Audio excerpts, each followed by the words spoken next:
Excel Techno School, Guruvayanakere, Venur. Admission open now. ಕಳೆದ 2-3 ದಿನಗಳ ಹಿಂದೆ ಬೆಳಗಿನ ಜಾವ ಸುಮಾರು 2:30 ಸುಮಾರಿಗೆ ಅನಿಲ್ ಕುಂಬ್ಳೆ ಸರ್ಕಲ್ನಲ್ಲಿ ಐಷಾರಾಮಿ ಕಾರ್ ಲ್ಯಾಂಬರ್ಗಿನಿ ಕಾರ್ನಲ್ಲಿ ಡ್ರಿಫ್ಟಿಂಗ್ ಅನ್ನ ಮಾಡಲಾಗಿತ್ತು. ಅದಾದ ನಂತರ ಕಾರನ್ನ ವಶಕ್ಕೆ ಪಡೆದುಕೊಂಡಂತಹ ಪೊಲೀಸರು ಮೊತ್ತಪ್ಪರೈ ಕಿರಿಯ ಪುತ್ರ ರಿಕ್ಕಿ ರೈ ವಿರುದ್ಧ ಪ್ರಕರಣವನ್ನ ದಾಖಲಿಸಿದ್ರು. ಈಗ ಈ ಕೇಸ್ ಆದ ನಂತರ ಎಚ್ಚೆತ್ತಿರುವಂತಹ ಸಂಚಾರಿ ಪೊಲೀಸರು ಕೇಸ್ಗೆ ಸಂಬಂಧಪಟ್ಟಂತೆ ಒಂದು ವಿಡಿಯೋ ಮಾಡಿ ಸಾಮಾಜಿಕ ಜಾಲತಾಣದಲ್ಲಿ ಪೋಸ್ಟ್ ಮಾಡಿದ್ದಾರೆ. ರಿಕ್ಕಿಯನ್ನ ಕಾರಿನ ಜೊತೆ ನಿಲ್ಲಿಸಿ ಫೋಟೋ ತೆಗೆದು ವಿಡಿಯೋಗಳನ್ನ ತೆಗೆದು ಎಫ್ಐಆರ್ ಕಾಪಿ ಜೊತೆಗೆ ಒಂದು ವಿಡಿಯೋವನ್ನ ಮಾಡಿ ಅದನ್ನ ಸೋಷಿಯಲ್ ಮೀಡಿಯಾದಲ್ಲಿ ಪೋಸ್ಟ್ ಮಾಡಿದ್ದಾರೆ.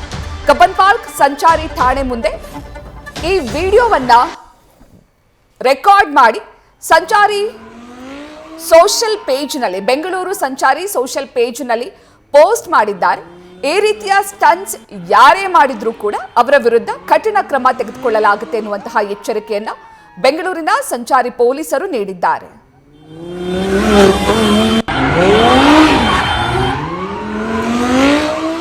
ಬೆಂಗಳೂರಿನ ರಸ್ತೆಯಲ್ಲಿ ಕಾರ್ ಡ್ರಿಫ್ಟಿಂಗ್ ಮಾಡಿದ್ದಂತಹ ಪ್ರಕರಣಕ್ಕೆ ಸಂಬಂಧಪಟ್ಟಂತೆ ಕಾರನ್ನ ವಶಕ್ಕೆ ಪಡೆದುಕೊಂಡಿದ್ದಂತಹ ಬೆಂಗಳೂರಿನ ಸಂಚಾರಿ ಪೊಲೀಸರು ನಂತರ ರಿಕ್ಕಿ ರೈ ಮುತ್ತಪ್ಪ ರೈ ಕಿರಿಯ ಪುತ್ರ ರಿಕ್ಕಿ ರೈಯನ್ನ ವಶಕ್ಕೆ ಪಡೆದು ಪ್ರಕರಣವನ್ನ ದಾಖಲಿಸಿದ್ರು. ಹಾಗಾಗಿ ಈ ಪ್ರಕರಣದಿಂದ ಎಚ್ಚೆತ್ತಿರುವಂತಹ ಪೊಲೀಸರು ಸಾಮಾಜಿಕ ಜಾಲತಾಣದಲ್ಲಿ ಒಂದು ವಿಡಿಯೋವೊಂದನ್ನ ಪೋಸ್ಟ್ ಮಾಡಿ ವಾರ್ನಿಂಗ್ ಅನ್ನ ಅಂದ್ರೆ ಎಚ್ಚರಿಕೆಯನ್ನ ನೀಡಿದ್ದಾರೆ. ಆ ಡ್ರಿಫ್ಟಿಂಗ್ ಮಾಡಿದಂತಹ ವಿಡಿಯೋ ಹಾಗೂ ಅದಾದ ನಂತರ ಎಫ್ಐಆರ್ ಕಾಪಿ ಜೊತೆಗೆ ಆ ಕಾರಿನ ಮುಂಭಾಗದಲ್ಲಿ ರಿಕ್ಕಿ ರೈಯನ್ನ ನಿಲ್ಲಿಸಿ ಫೋಟೋಸ್ ಅನ್ನ ತೆಗೆದು ಮೂರನ್ನು ಕೊಲಾಜ್ ಮಾಡಿ ಒಂದು ವಿಡಿಯೋ ಮಾಡಿ ಅಂದ್ರೆ ಈ ರೀತಿಯ ಪ್ರಕರಣಗಳಲ್ಲಿ ಕಾನೂನುಬದ್ಧ ಪ್ರಕರಣಗಳಲ್ಲಿ ಅಥವಾ ಸಂಚಾರಿ ನಿಯಮಗಳನ್ನ ನೀವೇನಾದ್ರೂ ಉಲ್ಲಂಘಿಸಿದ್ರೆ ನಿಮ್ಮ ವಿರುದ್ಧ ಕೂಡ ಕಠಿಣ ಕ್ರಮವನ್ನ ತೆಗೆದುಕೊಳ್ಳಲಾಗುತ್ತೆ ಎನ್ನುವಂತಹ ಸಂದೇಶವನ್ನ ನೀಡೋದಕ್ಕೆ ಒಂದು ವಿಡಿಯೋ ಮಾಡಿ ಬೆಂಗಳೂರು ಸಂಚಾರಿ ಪೊಲೀಸರು ಸಾಮಾಜಿಕ ಜಾಲತಾಣದಲ್ಲಿ ಅದನ್ನ ಪೋಸ್ಟ್ ಮಾಡಿ ಎಚ್ಚರಿಸಿದ್ದಾರೆ. ಈ ಬಗ್ಗೆ ಹೆಚ್ಚಿನ ಮಾಹಿತಿಯನ್ನ ನೀಡ್ತಾರೆ ನಮ್ಮ ಪ್ರತಿನಿಧಿ ಶಿವಕುಮಾರ್. ಲ್ಯಾಂಬರ್ಗಿನಿ ಕಾರ್ ಡ್ರಿಫ್ಟಿಂಗ್ ಪ್ರಕರಣಕ್ಕೆ ಸಂಬಂಧಪಟ್ಟಂತೆ ಸದ್ಯ ಈಗ ಬೆಂಗಳೂರು ಸಂಚಾರಿ ಪೊಲೀಸರು ವಿಡಿಯೋವೊಂದನ್ನ ಮಾಡಿ ಸೋಷಿಯಲ್ ಮೀಡಿಯಾದಲ್ಲಿ ಪೋಸ್ಟ್ ಮಾಡಿ ಎಚ್ಚರಿಕೆಯನ್ನ ನೀಡಿದ್ದಾರೆ.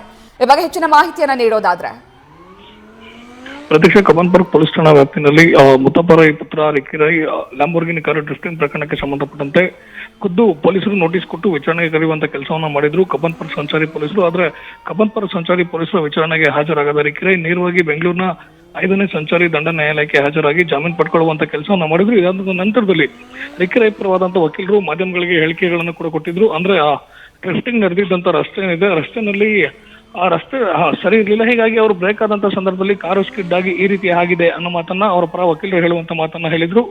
ಇದಕ್ಕೆ ಪ್ರತಿಯಾಗಿ ಬೆಂಗಳೂರು ಸಂಚಾರಿ ಪೊಲೀಸರು ತಮ್ಮ ಅಧಿಕೃತ ಖಾತೆ ಬೆಂಗಳೂರು ಸಂಚಾರಿ ಪೊಲೀಸರು ಎಂಬುವಂತ ಅಕೌಂಟ್ ನಲ್ಲಿ ಒಂದು ವಿಡಿಯೋವನ್ನ ಮಾಡಿ ಹರಿಬಿಟ್ಟಿರುವಂತದ್ದು. ಅಂದ್ರೆ ಯಾರೇ ಎಷ್ಟೇ ಪ್ರಭಾವಿಗಳಾದ್ರೂ ಕೂಡ ಕಾನೂನನ್ನ ಉಲ್ಲಂಘನೆಯನ್ನ ಮಾಡಿದ್ರೆ ಅವ್ರ ವಿರುದ್ಧವಾಗಿ ಕಠಿಣ ಕ್ರಮವನ್ನ ತಗೊಳ್ತೀವಿ ಅನ್ನೋ ದೃಷ್ಟಿಯಲ್ಲಿ ಸದ್ಯ ಸಂಚಾರಿ ಪೊಲೀಸರು ವಿಡಿಯೋವನ್ನು ಹರಿಬಿಟ್ಟಿರುವಂತದ್ದು. ಅದರಲ್ಲಿ ಪ್ರಮುಖವಾಗಿ ರಿಕ್ಕಿ ರೈ ಹಾಗೂ ಆತನ ಚಾಲಕನ ವಿರುದ್ಧ ಕಬ್ಬನ್ ಪಾರ್ಕ್ ಸಂಚಾರಿ ಪೊಲೀಸ್ ಠಾಣೆಯಲ್ಲಿ ದಾಖಲಾಗಿರುವಂತಹ ಎಫ್ಐಆರ್ ಪ್ರತಿ ಜೊತೆಗೆ ಪೊಲೀಸ್ ಅಧಿಕಾರಿಗಳು ಕಾರನ್ನ ಸೀಸ್ ಮಾಡಿ ಪೊಲೀಸ್ ಠಾಣೆ ಮುಂದೆ ತೆಗೆದಿರುವಂತಹ ಫೋಟೋವನ್ನ ಸೇರಿಸಿ ವಿಡಿಯೋವನ್ನ ಹರಿಬಿಟ್ಟಿರುವಂತದ್ದು. ಇದರಿಂದಾಗಿ ಯಾರು ಎಷ್ಟೇ ಪ್ರಭಾವಿಗಳಾದ್ರೂ ಕೂಡ ಕಾನೂನು ಸ್ಟ್ರಿಕ್ಟ್ ಆಗಿದೆ, ಜೊತೆಗೆ ಅವರ ವಿರುದ್ಧವಾಗಿ ಕಠಿಣ ಕ್ರಮವನ್ನು ತಗೊಳ್ತೀವಿ ಅನ್ನೋ ಸಂದೇಶವನ್ನ ಬೆಂಗಳೂರು ಸಂಚಾರಿ ಪೊಲೀಸರು ಕೊಟ್ಟಿರುವಂತದ್ದು. Pratiksha, thank you Shivakumar ಡೀಟೇಲ್ಸ್ಗೆ.